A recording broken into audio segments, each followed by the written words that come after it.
네, 참 좋으신 우리 주님의 은총과 평화가 여러분들 가운데 풍성하게 임하기를 빕니다. 우리는 여전히 지난 한 주 동안 신종 코로나 바이러스에 대한 두려움과 불안을 안고 살아왔습니다. 신종 코로나 바이러스의 감염 전망, 이제 앞으로 어떻게 될 것인지에 대해서 전문가들의 의견이 다르게 나타나고 있습니다. 누군가는 이제 신종 코로나 바이러스가 사멸하는 과정에 접어들었다고도 얘기하고, 누군가는 신종 코로나 바이러스에 감염되는 사람들은 앞으로도 더욱더 많아질 것이라고도 이야기하고 있습니다. 여러분, 우리가 가진 두려움과 불안함, 여러분들이 평소에 가지고 있는 두려움과 불안함은 바로 이러한 불확실함에서 비롯됩니다. 어떻게 될지 모르는 거죠. 이제 확정되게 이제 이렇게 신종 코로나 바이러스는 이렇게 될 것이다. 걸리면 이렇게 될 것이다. 이렇게 우리가 확실한 정보를 알고 있다면 우리는 그렇게 두려움과 불안 가운데 있지 않을 텐데, 우리는 이제 그것에 대해서 불확실하다는 것이 우리가 두려워하는 이유, 바로 불안해하는 이유인지도 모르겠습니다. 우리는 언제까지 신종 코로나 바이러스 이 문제가 지속될지 우리는 알지 못합니다. 그리고 내 옆에 있는 사람이 신종 코로나 바이러스에 감염된 사람인지 우리는 또한 알지 못합니다. 그래서 우리가 두려움과 불안해하는 일 말고 우리가 무엇을 할 수 있는지 잘 모르겠다는 생각만 들게 듭니다. 여러분, 그렇다고 해서 우리가 신종 코로나 바이러스 이야기를 많이 하면서 그렇게 두려움과 불안까지 살고 있지만, 두려움과 불안이라는 문제가 여러분들에게 그렇게 새롭게 찾아온 일입니까? 저는 그게 그렇게 새삼스러운 일은 아니라고 저는 생각합니다. 사실 우리는 늘 항상 두려움과 불안함을 가지고 살아왔습니다.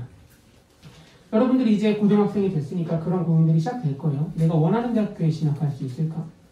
내가 원하는 꿈을 이룰 수 있을까? 내가 행복한 삶을 살 수 있을까? 내가 아름다운 노년을 맞이할 수 있을까?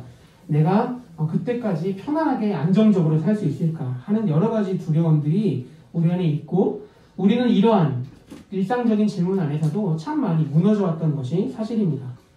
어쩌면 일상적인 일들, 이러한 질문에 대한 두려움과 불안함이 그저 대상만 바뀌어서 신종 코로나 바이러스로 대상만 바뀐 것은 아닌지 그렇게 생각마저도 듭니다. 그럼 그렇다면 우리는 어떻게 살아야만 할까요? 우리는 두려움과 불안을 우리가 평생 안고 살아가야 하는 숙명과 운명으로 여기면서 우리가 살아가야 하는 걸까요? 오늘의 말씀은 이러한 고민을 안고 살아가는 우리에게 성서의 뜻과 하나님의 뜻이 무엇인지 전해주고 있습니다. 여러분, 창세기를 살펴보면요, 우리가 지금 말씀 묵상 창세기를 하고 있죠. 네, 열심히 하는 친구들 아마 아실 텐데요. 열심히 하시길 바랍니다. 창세기를 살펴보면 하나님께서는 아브라함에게 당황스러운 말씀을 참 많이 하셨습니다. 참 당황스럽게 느껴진 말씀을 많이 하셨는데요. 하나님께서는 가족들과 함께 풍요롭게 살아가고 있었어요. 고향에서 가족들과 살아가고 있던 아브라함에게 갑자기 너는 고향을 떠나라, 그리고 가족들을 떠나라 하고 말씀하셨습니다. 여러분, 하나님의 이러한 요구가 되게 부담스럽지 않습니까? 되게 당황스럽지 않나요? 게다가 하나님께서는 어디로 가라고도 말씀 안 해주셨어요. 내가 너에게 앞으로 일러주는 곳으로 가라고 말씀하셨어요. 정말 대책이 없었던 것 같습니다. 어떤 과정을 겪게 될 것인지에 대해서도 전혀 말씀하지 않으셨습니다. 그저 내가 너에게 일러주는 곳으로 너는 지금 가족과 고향을 떠나라고 말씀하셨습니다. 아브라함과 하나님의 만남은 시작부터 아브라함에게 참 곤란한 일이었던 걸 봤습니다. 시간이 지나고 아브라함이 하나님의 말씀에 순종하는 여정을 오래오래 살고 있다가 아브라함이 이제 노년이 되었는데요. 노인이 되어서도 여전히 아브라함에게 하나님은 당황스러운 분으로, 곤란하게 만드는 분으로 나타나고 있습니다. 노인이 되어서 임신이 불가능해진 사라를 통해 아브라함에게 자식을 허락해 주신다는 것입니다. 여러분, 이삭이 태어났을 때 아브라함의 나이가 100세였거든요. 100세. 우리가 지금 우리 상식으로는 전혀 이해하기 힘들죠. 완전 노인, 할머니에게서 할머니를 통해 자식이 태어나게 될 거라고 약속해 주시는 겁니다. 사실 아브라함과 사라는 사라가 임신이 불가능하다는 것을 이미 알고, 그 당시 문화에서는 사라의 종을 통해서 아이를 낳더라도 그 계로가 이어진다고 생각했거든요. 그 당시 푸나 풍습안에서는, 그 문화와 풍습안에서는. 그래서 이제 그 사라의 종인 하갈을 통해서 이제 그 대를 이으려고 했습니다. 그런데 하나님은 아니다. 사라에게서 날 사람이 너의 아들이 자식이 될 것이다. 이렇게 계속 약속해 주셨습니다. 주님께서는 할머니인 사라를 통해서 아이를 허락하실 거라고 약속하셨던 것입니다. 우리 하나님께서는 사라를 통해서 아브라함에게 아이를 주시겠다는 자신의 그 약속을 신실하게 지키셨습니다. 그래서 아브라함과 사라에게 너무나도 사랑스러운 아들 이삭이 태어나게 되었습니다. 여러분 주변에 혹시 늦둥이로 태어난 친구들이 있나요? 늦둥이로 태어난 친구들을 부모님들이 얼마나 아끼시는지 여러분들 아마 잘 아실 겁니다. 늦둥이로 태어난 자식들을 아끼는 부모들처럼 아브라함과 사라도 마찬가지로 이삭을 참으로 사랑하고 아꼈을 겁니다. 아브라함과 사라는 아마도 이삭을 위해서라면 자기 목숨까지도 내어줄 수 있었을 겁니다. 아마 부모라면 다 그렇지 않겠습니까? 그런데 또 하나님께서는 아브라함에게 당황스럽고 곤란한 분으로 자신을 나타내십니다. 그렇게 이삭을 원하지도 않았는데, 자식을 원하지도 않고 그냥 종을 통해서 객을 잇겠다고 약속했는데 아이를 기어코 주셨지 않습니까? 그런데 하나님께서 이렇게 말씀하십니다. 아브라함아, 너의 아들, 너가 사랑하는 그 외아들 이삭을 데리고 모리아 땅으로 가거라. 내가 너에게 일러주는 산에서 그를 번제물로 바쳐라. 하나님께서는 이렇게 아브라함에게 요구하십니다. 도대체 아브라함에게 무슨 일이 일어난 것일까요? 하나님께서는 자식을 바라지도 않았던 아브라함이었는데 자식을 제멋대로 허락하셔놓고 이제는 그 자식을 너무나도 사랑하는 아이를 바치라고 말씀하고 계십니다. 여러분 오늘의 본문은 그 이유가 무엇인지, 왜 하나님께서 그렇게 말씀하셨는지 그 이유를 밝히고 있는데요. 바로 하나님께서 아브라함을 시험하려고 하셨다는 것입니다. 시험하기 위해서 그렇게 하신 것이다. 그런데 여러분 그 시험은 아브라함에게 너무나도 어려운 시험입니다. 그냥 조금 외워가지고 공부하는 사지선다, 오지선다가 아니에요. 자기가 너무나도 사랑하는 자기의 가족을 번제물로 바치라는 시험이었습니다. 그것도 하나님께서 직접 선물하신, 직접 허락해 주신 아들이었는데 그 아이를 바치라고 하셨습니다. 여러분 놀라지는 마십시오. 그 당시 문화권 안에서는 맞이를, 제사를 드려서 맞이를 죽여서 신에게 바치고 그 다음에 많은 자식이 나에게 있게 해달라고 그렇게 제사를 지내는 그런 풍습이 있었습니다. 실제로 성서에서도 몰래 왕을 섬겼던 사람들은 실제로 그렇게 했거든요. 맞이를 제물로 바쳐서 더 많은 자식이 있게끔 그 복을 구하는 문화가 그 당시에 있었습니다. 그런데요 여러분, 하지만 이스라엘은 철저하게 그 문화를 거부했어요. 그것은 결코 성경적인 것이 아니라고, 하나님의 뜻이 아니라고 믿으면서 철저하게 이스라엘은 그 문화를 거부했습니다. 그렇기 때문에 아브라함에게는 더욱더 하나님의 요구와 그 물음이 의아하게 느껴졌을 겁니다. 이방 종교에서나 요구하는 인신공양, 이방 종교에서나 요구하는 인신공양을 하나님께서 아브라함에게 요구하고 계시는 거예요. 하나님은 아브라함이 이삭을 얼마나 사랑하는지 잘 알고 있으셨을 겁니다. 아브라함은 얼마나 절망스럽고 숨에 겨웠을까요? 아브라함은 고민을 하다가 다음날 아침 일찍 일어나 떠날 채비를 하게 됩니다. 이삭을 불에 태우기 위해서 필요한 나무 장작도 미리 준비해서 나귀에게 실었습니다. 아브라함은 하나님을 신뢰하기로, 그 다음에 하나님의 말씀에 순종하기로 정했던 것입니다. 아브라함은 우선 자신에게 주어진 첫 번째 시험을 이겨냈습니다. 하나님의 말씀에 순종하는 것으로, 아무런 불평도 하지 않고 묵묵하게 순종하는 것으로 그 시험을 이겨냈던 것입니다. 여러분 그런데 제가 말씀드렸죠. 첫 번째 시험이라고. 아브라함의 시험은 단순히 거기서 끝나지 않습니다. 완전하게 극복되는 것이, 완전하게 시험을 이겨낸 것이 아닙니다. 아브라함은 하나님의 말씀에 순종하겠다고 결단하고 길을 떠나게 되었는데요. 떠나고 나서 모리아산까지 사흘 동안 걸었습니다. 오늘의 본문이 나오죠. 오늘의 본문의 4절을 보면 사흘 만에 아브라함은 고개를 들어서 멀리 그곳을 바라볼 수 있었다.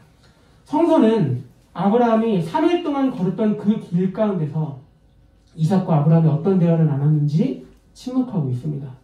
아브라함의 마음이 어떠했는지 성서는 아무런 이야기도 들려주지 않고 있습니다. 그런데 여러분 한번 상상해 보세요. 자기의 아들을 하나님께 바치러 가는 그 3일 동안의 시간, 아브라함의 삶이, 아브라함의 마음이 어떠했는지를 한번 상상해 보시길 바랍니다. 아마도 아브라함은 길을 걷는 중에도 여전히 걷고 있지만 고민이 많았을 겁니다. 그리고 어쩌면은 몇 번은 내가 너무나도 아들을 사랑하는데 이것은 하나님의 뜻이 아니라고, 하나님의 음성이 아니라고 생각하면서 돌아가야겠다고 마음을 정했는지도 모르겠습니다. 하지만 아브라함과 이삭은 그 길을 계속 걸었고요. 그 다음에 모리아산에 도착하게 되었습니다. 그때 아들 이삭이 아브라함에게 묻습니다. 아버지, 불과 나무는 있는데 번제에 쓸 어린 양은 어디에 있나요? 여러분, 아브라함이 이삭을 제물로 바치려고 하는 이 이야기를 상상하실 때 이삭이 몇 살 정도 됐을 거라고 상상하시는지 잘 모르겠습니다. 그런데 오늘의 본문을 보면은 모리아산에 도착하고 나서 두 종은 남겨놓고 이삭과 함께 제사를 드리기 위해서 올라가거든요. 그런데 그 나무를 다 이삭에게 지게 합니다. 번제를 드리기 위해서는 나무가 꽤나 많이 필요했을 텐데 그것을 다 이삭에게 지라고 했거든요. 아마도 이삭은 적어도 10대 후반 정도 돼 보이는 소년 내지는 청소년이었을 겁니다. 그러니까 이삭은 하나님께 번제를 드리는 과정이 어떠한지에 대해서 알고 있었고 하나님께 제사를 드리는 방법에 대해서도 알고 있었을 겁니다. 그러니까 이런 질문을 던졌던 것이죠. 아버지, 불과 나무는 있는데 제사를 드릴 순양은 어디에 있나요? 이삭은 그렇게 물었던 것입니다. 아브라함이 대답합니다. 아들아, 어린 양은 하나님께서 친히 준비해 주실 것이다. 어린 양은 하나님께서 이미 준비하실 거야. 그러니까 그 길을 함께 가자 이렇게 이야기합니다. 두 사람은 모리아산에 올랐고 제단을 쌓았습니다. 그리고 그 위에 나무 장작들을 알맞게 올리고 아브라함이 이삭을 나무 위에 결박합니다. 묶습니다. 아마도 이삭은 그때 이제 알게 됐겠죠. 내가 제물로 드려지는구나. 하지만 이삭은 여기에서 저항도 하지 않고 거부도 하지 않았다고 성서는 침묵하고 있습니다. 이렇게. 그리고 아브라함은 칼을 잡고 이삭을 내려치려고 손을 들었습니다. 그리고 내려치려는 그때에 바로 주님의 사자가 아브라함을 급하게 부릅니다. 아브라함아, 아브라함아, 너가 얼마나 하나님을 경외하는지 내가 이제 알겠다. 그러니 그 아이에게 손을 대지 말아라. 아브라함아, 내가 이제 알겠다. 그러지 않아도 된다. 주님의 사자가 이제 이렇게 이야기합니다. 그때 눈을 들어서 보니까 아브라함은 이전에 보이지 않았던 숫 양이 저 멀리 숲풀에 걸려있다는 것을 보게 됩니다. 그래서 그 숫 양을 이삭과 함께 잡아서 번제를 드리고 그 땅의 이름을 여호와께서 준비하신다라는 뜻의 여호와 이레라고 이름을 지었습니다. 여러분, 여기까지가 오늘 성서가 얘기하고 있는 아브라함이 이삭을 제물로 바치는 이야기인데요. 아마 여러분들 많이 들어보셨을 겁니다. 여러분, 이 이야기의 중심 메시지가 무엇이라고 생각하시나요? 무리한 요구에도 순종하는 아브라함, 아마 그렇게 다들 생각하시겠죠? 그렇다면 이 이야기의 절정이 어디라고 생각하시나요? 아마 대부분은 아브라함이 이삭을 칼로 내려치려는 그때 주님의 사자가 막는 그 장면을 떠올릴지도 모르겠습니다. 저는 오늘의 말씀을 준비하고 묵상하면서 오늘의 이야기의 절정은 숫 양이 어디에 있냐는 물음에 대한 이삭의 물음에 대한 아브라함의 대답이 저는 이 이야기의 절정이라고 생각합니다. 다시 한번 말씀드리면 아브라함은 이삭에게 번제에 쓰일 어린 양은 하나님께서 친히 준비하실 것이다 라고 말했습니다. 아버지, 숫 양이 어디 있나요? 불과 나무는 있는데. 아브라함이 대답합니다. 하나님께서 친히 준비하실 것이다. 여러분 한번 생각해 보십시오. 아브라함은 하나님께 음성을 들었죠? 너는 이삭을 모리아산으로 가서 제물로 바쳐라 라고 얘기했어요. 단순히 이삭을 안심시키기 위해서 그렇게 말했던 것일까요? 어떤 근거로 도대체 그렇게 대답했던 것일까요? 창세기 15장 4절부터 5절까지의 말씀을 우리 함께 읽어보겠습니다. 함께 읽겠습니다. 시작. 주님께서 그에게 말씀하셨다. 그 아이는 너의 상속자가 아니다. 여기서의 그 아이는 이제 하갈에게서 난 이스마엘을 얘기하는 겁니다. 그 아이는 너의 상속자가 아니다. 너의 몸에서 태어날 아들이 너의 상속자가 될 것이다. 주님께서 아브라함을 데리고 바깥으로 나가서 말씀하셨다. 하늘을 쳐다보아라. 내가 셀 수 있거든. 저 별들을 세어보아라. 그리고는 주님께서 아브라함에게 말씀하셨다. 너의 자손이 저 별처럼 많아질 것이다. 여러분, 오늘의 본문에서는 겉으로 드러나진 않지만 한 가지 갈등의 요소가 더 있습니다. 오늘의 본문을 겉으로만 보면은 자기의 아들을 바치라고 요구하는 신의 이야기라고 볼 수 있는데요. 하지만 이삭을 바치라는 하나님의 요구는 자신의 약속을 흔들리게 만드는 일이었습니다. 이스마엘이 너의 자손이 되지 않을 것이다. 너에게서 난 아들이 너의 자손이 될 것이다. 하늘을 바라보아라. 이삭을 통해서 너의 자손이 저렇게 많아질 것이다. 하나님께서 약속하셨죠? 그런데 이삭을 바치라는 말은 하나님께서 자신이 직접 행하신 그 약속을 흔들고 어기고 계신 거예요. 아마도 아브라함은 참 많이 갈등을 겪게 되었을 겁니다. 하나님께서 약속하셨잖아요. 이삭을 통해서 아브라함의 자손이 하늘의 별과 같이 많아질 거라고. 사라를 통해 낳은 이삭이 상속자가 될 것이라고 말했는데 하나님께서 엉뚱한 얘기를 하고 계시잖아요. 참 고민이 많았을 것입니다. 여러분, 만약에 아브라함이 이삭을 제물로 끝끝내 바쳤다면 아브라함과 하나님 사이에 맺어진 약속은 결코 이루어질 수 없었을 것입니다. 너의 자손이 저 별처럼 많아지게 할 거라는 그 약속을 하나님께서는 지키실 수 없으셨을 겁니다. 하지만 여러분, 아브라함은요, 하나님께서 약속하셨던 그 사실을 굳게 믿었던 거예요. 지금은 잘 모르겠어요. 하나님께서 왜 이런 요구를 하시는지 잘 모르겠어요. 그런데 하나님께서 약속하셨던 그 약속을 믿고 있었던 거예요. 너의 자손이 별처럼 많아지게 될 거다. 이삭을 통해서 너의 자손이 저 하늘의 별처럼 많아지게 될 것이다. 하나님께서 자신에게 약속하신 그 약속을 아브라함은 굳게 믿었던 겁니다. 그는 하나님에 대한 불신과 불순종의 길을 얼마든지 선택할 수 있었습니다. 하지만 그는 하나님의 약속을 믿기로 결정했습니다. 하나님을 신뢰하기로 결정했습니다. 무리한 요구처럼 보이는 그 일 가운데 하나님의 선하신 뜻이 있을 거라고 신뢰하기로 정하셨습니다. 그리고 그는 그 말씀에 순종하기로 결단했던 것입니다. 사랑하는 고등부 여러분, 믿음은 아무런 근거도 없이 세상을 그냥 긍정적으로 바라보는 것이 아니에요. 그냥 아무런 근거도 없이 나 하나님 믿으니까 하나님이 알아서 해주시겠지 라는 그런 무의미한 낙관주의가 결코, 무의미한 긍정이 결코 믿음이 아닙니다. 믿음은요, 하나님과 하나님의 약속에 대한 신뢰를 근거해서 세상을 바라보는 것이 바로 믿음입니다. 하나님께서 나에게 약속해 주신 그 약속을 굳게 붙들고 세상을 그 약속을 토대로 바라보는 것이 바로 믿음입니다. 그렇기 때문에 믿음을 가진다는 것은요, 새로운 삶의 문법을 가지고 살아간다는 거예요. 사람들은 얘기합니다. 끊임없이 우리를 불안하게 만들고 두렵게 만듭니다. 아무것도 확실하지 않기 때문에 우리는 불안에 떠는 것이 우리가 할 수 있는 유일한 일이라고 생각하기도 합니다. 하지만 우리에게는 새로운 문법이 있습니다. 하나님께서 우리에게 행하신 그 약속을 붙들고 살아가는 그 새로운 삶의 문법이 우리에게는 여러분 주어져 있습니다. 그 무엇도 알 수 없고 확실하지 않은 세상에서 나를 향한 하나님의 확실한 약속을 믿고 사는 것이 바로 믿음입니다. 여러분, 우리가 불안과 두려움에 떠는 이유는 산다는 것이 불확실한 것들로 충만하고 그냥 풍성하게 이루어져 있기 때문입니다. 하지만 우리에게는 확실한 약속이 주어져 있습니다. 주님께서 우리에게 말씀하십니다. 사랑하는 누구누구야, 내가 너를 지명하였고 내가 너를 선택하였고 너를 불렀다. 그렇게 너는 변하지 않고 너는 영원히 나의 것이다. 사랑하는 누구누구야, 두려워하지 말아라. 내가 너와 영원히 함께할 것이다. 내가 함께하는데 무엇이 그렇게 두려우냐? 내가 너와 함께하겠다. 사랑하는 누구누구야, 불안해하지 말아라. 내가 너를 인도한다. 약속한다. 내가 너를 인도할 것이다. 내가 너의 삶을 앞으로 환하게 비추어 줄 것이다. 사랑하는 나의 딸아, 사랑하는 나의 아들아, 내가 너의 아버지가 되겠다. 이것이 여러분 우리를 향한 하나님의 변하지 않는 굳건한 약속입니다.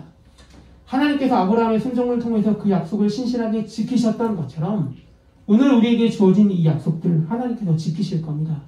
그러니 여러분, 우리가 아무것도 모르기 때문에, 아무것도 확실하지 않기 때문에 불안하고 두려워하는 것이 삶의 당연한 일이라고 생각하지 마시고요. 여러분에게 주어진 하나님의 확실한 약속을 굳게 붙들고 살아가시길 바랍니다.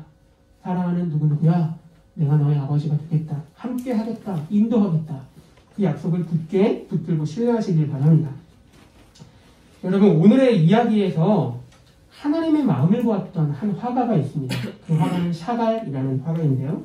그는 이삭의 희생이라는 그림을 통해서 하나님의 마음이 어떤 것인지 가늠해 보았습니다. 여러분, 이 그림을 한번 보시겠어요? 빨간색으로 아브라함 칼을 쥐고 있죠. 아마 누워있는 이삭이겠죠. 아브라함을 칼을 쥐고 빨간색으로 표현되어 있습니다. 어쩌면 아브라함의 마음 가운데 씨름하고 절망하고 고민하는 것들을 표현했는지도 모르겠습니다. 아브라함은 저렇게 빨갛게 그려져 있죠. 저기 왼쪽에 숲을 아래를 보시면 숲양이 작게 있습니다. 아직 아브라함의 눈에는 보이지 않지만 하나님께서 이전부터 얘기하셨던 숲양이 저기에 있는 것이죠. 그 왼쪽에는 아마 사라처럼 보입니다. 여러분, 오늘의 본문에서 사라는 철저하게 침묵하고 있거든요. 그런데 여러분, 사라 입장을 한번 배워보시기 바랍니다. 자기 남편이 어디서 하나님의 음성을 들었다고 하면서 사랑하는 아들을 제물로 바친다는 거예요. 성서는 이에 대해서 아무런 이야기도 하지 않고 있지만 사라는 저렇게 이 장면을 바라보면서 정말로 아팠을 것이다. 샤갈은 사라에게도 집중했던 것입니다. 그래서 여기 왼쪽에 보시면 천사가 이제 그러지 말아라 아브라함아 그러지 말아라 말리는 장면이 나오는데요. 제가 이 그림을 보면서 가장 인상 깊었던 것은 오른쪽 위에 있습니다. 여러분 오른쪽 위에 보시면 저기 십자가가 보이시나요? 십자가를 지고 하는 예수님이 계십니다. 그 다음에 저 오른쪽에는 마음 아파하는 여인도 보이고 예수의 어머니 마리아의 모습도 보입니다. 여러분 샤갈은요 오늘의 이야기를 보면서 예수를 떠올렸습니다. 샤갈은 오늘의 이야기를 들으면서 하나님의 마음이 어떠한 것인지에 대해서 가늠해 보았습니다. 여러분 오늘의 결론이 얘기하고 있듯이 하나님께서는 아브라함이 마지막 순간에 아들을 죽이지 않도록 말리셨잖아요. 그렇죠? 아버지 아브라함이 아들을 잃지 않도록 말리셨잖아요. 그런데 샤갈은 무엇을 보았던 거냐면 아브라함에게는 그렇게 하셨지만 자신 스스로에게는 그렇게 하지 않으셨던 하나님의 마음을 보았습니다. 여러분 하나님도 아브라함과 마찬가지로 자신의 아들을 내어놓아야만 하는 위기에 처하셨어요. 죽음이 지배하는 세상 가운데 그것들로부터 생명을 이끌어낼 일이 한 가지밖에 없습니다. 그것은 자기 아들을 내어주는 일이었어요. 하나님께서는 아브라함이 순종 가운데 나아갈 때 아브라함은 그러지 않아도 된다 말씀하셨지만 자신 스스로에게는 그렇게 하지 않으셨습니다. 아버지 하나님께서는 그 아들 예수 그리스도를 우리를 향한 제물로 내놓으셨습니다. 그래서 우리 모두에게 새로운 생명을 주님께서는 허락하셨습니다. 여러분 우리가 믿는 하나님이 그런 분이세요. 우리가 믿는 하나님은 그런 분이십니다. 우리를 향한 지극한 사랑, 말로 표현하기 힘든 그 지극한 사랑을 우리에게 주시는 분이 우리의 하나님이십니다. 주님께서는 우리를 향한 약속을 결코 저버리지 않는 분이십니다. 여러분들 향한 그 약속 주님께서는 결코 저버리지 않으십니다. 우리를 사랑하시되 끝까지 사랑하시는 분이 우리 하나님이시고요. 그 아들까지도 내어주실 정도로 우리의 모든 것을 사랑하시는 분이 바로 우리 하나님이십니다. 여러분 믿음, 참 믿음을 가지고 살아가기 어렵다는 그렇게 많이 말들 하는 세상을 우리가 살아가고 있습니다. 그 가운데 믿음을 가진다는 것은 무엇일까요? 우리는 아무런 근거도 없어 보입니다. 그냥 사람들이 무시하고 손가락질하는 길을 걷는 것처럼 보이지만 우리가 걷는 그 믿음의 길들은 아무런 근거도 없이 세상을 낙관적으로 긍정적으로 바라보는 것이 아니라 자기의 아들까지도 내어주시는 그 크신 하나님의 사랑을 믿으면서 살아가는 것이 바로 믿음입니다. 아브라함에게 무리한 요구를 하셨지만 자신이 아브라함에 약속하신 것들을 끝끝내 이루셨던 그 하나님의 신실한 약속을 믿고 살아가는 것이 믿음입니다. 여러분 우리에겐 아무런 근거도 없는 것이 아니에요. 여러분 사람들이 또 왜 믿어? 하나님 봤어? 뭐 하나님 어떻게 믿는 거야? 많이 물어볼 수도 있을 것 같아요. 우리에겐 근거가 없지 않습니다. 우리에게는 우리를 너무나도 사랑하는 하나님께서 계시고요. 그 다음에 자신의 약속하는 것들을 신실하게 이루시는 하나님께서 계십니다. 그러니 사랑하는 여러분, 믿음을 가진다는 것은 그 하나님을 신뢰하는 길입니다.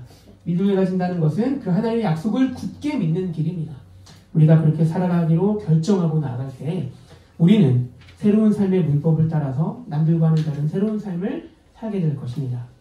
우리 다 함께 기도하겠습니다.